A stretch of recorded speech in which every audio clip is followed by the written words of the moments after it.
get one. I want to show you something. Look at this thing's teeth. Look at this guy's teeth from the bottom. This guy is so big. Look at his teeth, it's fangs. Let me see if it can. This thing's fangs. We cannot even see the fangs now. There you go. You see the fangs. This guy is angry, but it's hot. It's very hot. This poor little guy. I'm gonna put it in my hat. Let me tell you something. This guy's identity doesn't need to spin a web. I'm gonna put it here because it suffers in the sun. This guy catches its prey, uses it using its brute force. God made it so big. Its identity. It is such a big creature. God made him so big that he can use his own brute force, his strength in his arms to kill its prey. You get other spiders that is so little and so tiny, they cannot use brute force to kill their prey. They use a web, they spin a web, they're tiny. And the fly or the mosquito flies into the web and it strangles itself to death using the web. Now that little spider cannot tell its creator, "Hey God, why didn't you make me big like a tarantula?"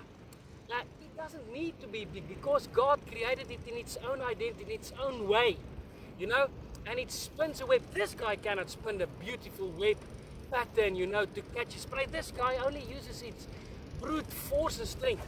Now, the same you get basketball players, huge, big, tall basketball players, and the small little guy cannot say to God, its creator, "But God, why didn't you make me big? I want to be a basketball star." And it's a small guy, you know. Get Michael Jordan, he was a big tall guy. He's still a big tall guy. He was a champion. But you get Faf de Klerk, you know, he's a short guy playing rugby. And in any case, God uses him as small as he is. The big guy, Michael Jordan, he uses as he is, you know, in its perfect way, in the way God created him, in his perfect identity. But we need to find our identity in Jesus Christ, our Savior. If you are not saved, you need to get to the cross of Calvary and find your identity in Him. And thank Him that He made you in a specific way. I'm going to close off with a story about identity. There was a small guy. He was a Jew. And you know, the Jews was persecuted by the Nazis, you know, under the influence of Hitler. And they killed a lot of Jews. And there was a short guy, a very short guy, a very thin, skinny guy. He was literally less than a meter tall. And you know what? He always during his life complained, "Why am I so thin? Why am I so small?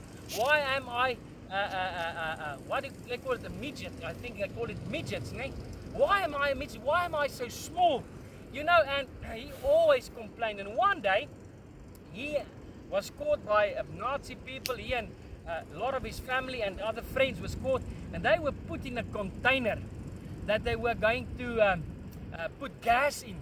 And there was just this very small 30 by 30 centimeters hole, and no one could get through that hole. He was the only one that could get through that little hole. He was an adult already, but he was so thin and skinny. He was smaller and skinnier than all the other children, even though he was an adult. And he could escape through that little hole, and he could run around and open the door from outside. It was only possible to open the door from outside, and he could let all the people out because he was small.